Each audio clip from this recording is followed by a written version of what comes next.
चलिए दोस्तों, हम लोग देखने वाले हैं वायरल बीबीआई एमसीक्यूएस जो कि आपके एग्जाम में आने का पूरा चांस है। बिजनेस मैथमेटिक्स एंड स्टैटिस्टिक्स का सांख्यिकी के जनक किसे कहा जाता है? Who is known as the father of statistics? Right answer इसका रोनाल्ड फिशर होगा।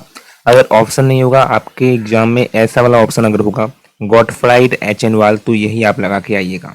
अदरवाइज रोनाल्ड फिशर तो है ही। ठीक है, समझे? क्योंकि पिछले साल जो आया था ना एग्जाम में क्वेश्चन, वो गॉटफ्राइड एचेनवाल ही सही आया था। ठीक है। Who is called the father of Indian statistics? भारतीय सांख्यिकी के जनक कौन है? अगर फादर ऑफ इंडियन स्टैटिस्टिक्स पूछेगा तो पीसी मेलोनबिस करना, पीसी मेलोनबिस करना है। ठीक है, राइट आंसर क्या हो जाएगा? PC Mahalanobis. Who define statistics as a science of average? Science of average को, स्टैटिस्टिक्स को किसने डिफाइन किया है? तो राइट आंसर होगा बोले। क्या होगा? बोले। बोले ने सांख्यिकी की औसत का विज्ञान कहा है। सांख्यिकी को क्या कहा है? औसत का विज्ञान कहा है। ठीक है, सारे बच्चे क्या करना है सर? वीडियो को लाइक करना है। आप लोग के लिए इतना मेहनत कर रहे हैं, क्लासेस करा रहे हैं, तो एक तो लाइक बनता है सर मेहनत के लिए। Who said statistics are affected by multiplicity of causes? किसने कहा कि सांख्यिकी अनेक कारणों से प्रभावित होती है? ऑप्शन आपके सामने, राइट आंसर बी होगा सैक्रिस्ट। बी होगा सैक्रिस्ट। किसने सांख्यिकी को संग्रह, वर्गीकरण और विश्लेषण के रूप में परिभाषित किया है? यही सब क्वेश्चन देखने को मिलेगा। आप जब क्वेश्चन देखोगे प्रीवियस ईयर क्वेश्चन में आपको ऐसा ही स्टैटिस्टिक्स से आया था, न्यूमेरिकल एक भी नहीं आया था। ठीक है, स्टैटिस्टिक्स से सारा क्वेश्चन आपको देखने को मिलेगा बीबीआई एमसीक्यूएस में। तो आप लोग पूरा देखिए, मजाक में मत रखिएगा। ठीक है, किसने सांख्यिकी को संग्रह, वर्गीकरण और विश्लेषण के रूप में परिभाषित किया? राइट आंसर ये होगा क्रोक्सटन एंड कॉडेन। स्टैटिस्टिक्स जो है, सांख्यिकी है, किससे संबंधित है? राइट आंसर बी हो जाएगा quantitative data only.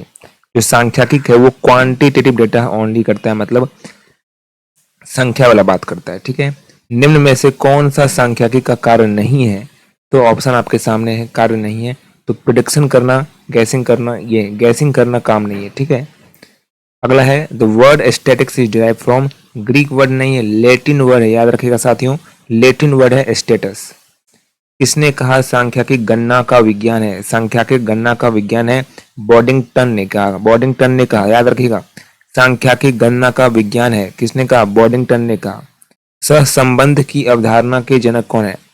Correlation, coefficient, याद रजा कार्ल पियर्सन। अगर पढ़े हो तो पता होगा, कार्ल पियर्सन। ठीक है, स्टैंडर्ड डेविएशन का कॉन्सेप्ट बोलता है मानक विचलन किसने दिया?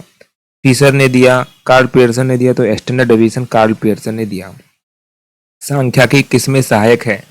एक बात बता देते हैं, कार्ल पियर्सन, फिशर, बोले, ये सब का बारे में आप लोग पढ़ के जाइए किताब से, एमसीक्यू वहीं से टकराने वाला है। अदरवाइज आपके पास किताब है तो चैप्टर वाइज एमसीक्यू देखिएगा, आपका काम हो जाएगा। सांख्यिकी किसमें सहायक है? राइट आंसर डी होगा, ऑल ऑफ दी अबव में सहायक है। प्राथमिक आंकड़े क्या होते हैं? जो प्राथमिक आंकड़ा होता है वो फर्स्ट टाइम जो कलेक्ट करते हैं उसको हम लोग प्राथमिक आंकड़ा कहते हैं, फर्स्ट टाइम कलेक्ट करते हैं। द्वितीयक आंकड़े क्या होते हैं? जो हम लोग इन्वेस्टिगेटर के द्वारा कलेक्ट करते हैं या पहले से कलेक्ट होता है, ऑलरेडी कलेक्टेड डेटा को उठा के ले आना कहीं से, साइट पर से, नेटवर्क से, नेट से जाकर ले आना, गूगल पर से जाके ले आना, उसको हम लोग द्वितीयक आंकड़े कहते हैं। क्या कहते हैं? द्वितीयक आंकड़े, क्योंकि वो पहले से हैं, जो पहले से कलेक्टेड हैं उसको हम लोग उठा के ला रहे हैं, तो वो हमारा द्वितीयक आंकड़ा हो जाएगा। सांख्यिकी क्या है? Both science and art, both science and art. सांख्यिकी किसका विज्ञान है? अतियों व्हाट्सएप चैनल पे ज्वाइन कीजिएगा, जहां पर आपको मिलेगा क्वेश्चन पेपर, बिजनेस लॉ का सारा क्वेश्चन धरा गया था। व्हाट्सएप चैनल पर ज्वाइन नहीं किए ज्वाइन कर लीजिएगा। साथ ही साथ ये पीडीएफ चाहते हैं, बड़ा प्यारा पीडीएफ चाहते हैं, हमारा टेलीग्राम चैनल पर ये पीडीएफ उपलब्ध है, लिंक डिस्क्रिप्शन में दिया हुआ है टेलीग्राम का, आराम से ज्वाइन कर लो। Statistics is defined as the science of, सांख्यिकी किसका विज्ञान है? राइट आंसर बी हो जाएगा, एवरेज, औसत। सांख्यिकी की विशेषता क्या है? ये एग्रीगेट ऑफ फैक्ट होता है, ये इंडिविजुअल ऑफ फैक्ट बोलता है, एग्रीगेट ऑफ फैक्ट। क्या बोलता है? Aggregate of fact. निम्न में से कौन सांख्यिकी का कार्य नहीं है? तो राइट आंसर होगा पूर्णतः सटीक निष्कर्ष। जो पूर्णतः सटीक निष्कर्ष है, एग्जैक्ट कंक्लूजन नहीं देता है ना, ये कार्य नहीं है, काम ही नहीं है। सांख्यिकी का कार्य ही नहीं है कि सटीक निष्कर्ष देना। प्राथमिक डाटा क्या होता है? प्राथमिक आंकड़े होते हैं जो हम लोग फर्स्ट टाइम, सॉरी यहाँ पर फर्स्ट टाइम कलेक्ट हुआ, राइट आंसर इसका बी हो जाएगा, कलेक्टेड फर्स्ट टाइम। सांख्यिकी उपयोगी है सभी चीजों में, ऑल ऑफ दी अबव में सांख्यिकी उपयोगी होता है, ध्यान रखिएगा। कौन सा माप अत्यधिक मानों से सबसे अधिक प्रभावित होता है? राइट आंसर मीन हो जाएगा, औसत। औसत से क्वेश्चन आता है, अच्छा खासा पढ़ के जाइएगा। औसत आसान भी है, आता भी क्वेश्चन। सबसे स्थिर औसत कौन सा है? मीन। मीन सबसे स्थिर औसत है, रेंज क्या होता है? Highest minus lowest. रेंज क्या होता है? Highest minus lowest. Right answer ये हो जाएगा। क्या हो जाएगा? प्रास क्या है? याद रखिएगा।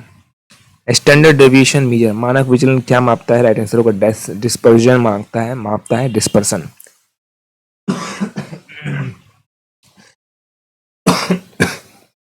सहसंबंध क्या दर्शाता है? बी होगा रिलेशनशिप बिटवीन वेरिएबल। जो कोरिलेशन होता है वो रिलेशन बताता है। कोरिलेशन क्या बताता है? रिलेशन बताता है। सरल ब्याज किस पर निर्भर करता है? तो टाइम पर निर्भर करता है, प्रिंसिपल रेट सब पर, ऑल ऑफ दी एबव पर निर्भर करता है। चक्रवृद्धि ब्याज किस पर लगता है? तो प्रिंसिपल प्लस इंटरेस्ट पर लगता है। चक्रवृद्धि ब्याज किस पर लगता है? प्रिंसिपल प्लस इंटरेस्ट पर लगता है। सारे बच्चे लाइक कर दीजिएगा क्लासेस को, ताकि आगे भी मिलता रहे, आंसर भी मिलता रहे, आपको हेल्प होता रहे। आप चाहते हैं आपका हेल्प हो, आपकी मदद हो, आप आगे सारा का सारा आसानी से सब कुछ करते जाएं। वीडियो को लाइक कीजिएगा, चैनल पर नए हो सब्सक्राइब कर लीजिएगा, ताकि एक बार ये चैनल हट जाएगा राजा, बाद में मिलने वाला नहीं है, याद रखिएगा। वार्षिक का अर्थ क्या है? Series of equal payment. Annuity का मतलब क्या होता है? Equal payment. एन्युटी का मतलब क्या होता है? Equal payment. लघु गणक का उपयोग किस लिए होता है? राइट आंसर होगा सिंप्लीफाइंग कैलकुलेशन के लिए होता है। मैट्रिक्स क्या है? मैट्रिक्स जो है वो अरेंजमेंट करना होता है रो एंड कॉलम को। निर्धारण का उपयोग होता है दोनों में, solve equation and find inverse. यदि निर्धारक 0 है तो प्रणाली क्या होगी? कोई सोल्यूशन ही नहीं आएगा या फिर इनफिनाइट हो जाएगा। अगर रेखीय समीकरण क्या दर्शाता है? ये दर्शाता है स्ट्रेट लाइन। भाई स्ट्रेट लाइन को हम लोग रेखीय समीकरण कहते हैं। क्या कहते हैं? एक बार बोलो जुवा केसरी, रेखीय समीकरण स्ट्रेट लाइन होता है। रेखा का ढाल क्या बताता है? रेखा का जो ढाल होता है वो क्या बताता है? रेखा का ढाल बताता है बोथ, दोनों बताता है, डायरेक्शन भी बताता है और स्टीपनेस भी बताता है। प्रायिकता किसके बीच होता है? याद रखिएगा 0 से 1 होता है। 0 से 1 प्रायिकता जो होता है वो 0 से 1 के बीच में होता है। Statics is the science of estimate and probability. किसने कहा था? बॉडिंगटन ने कहा था। Very important question. Thank you so much. और भी एमसीक्यू चाहते हैं कमेंट में कीजिएगा। Once more and BBM MCQ set two लिखिएगा।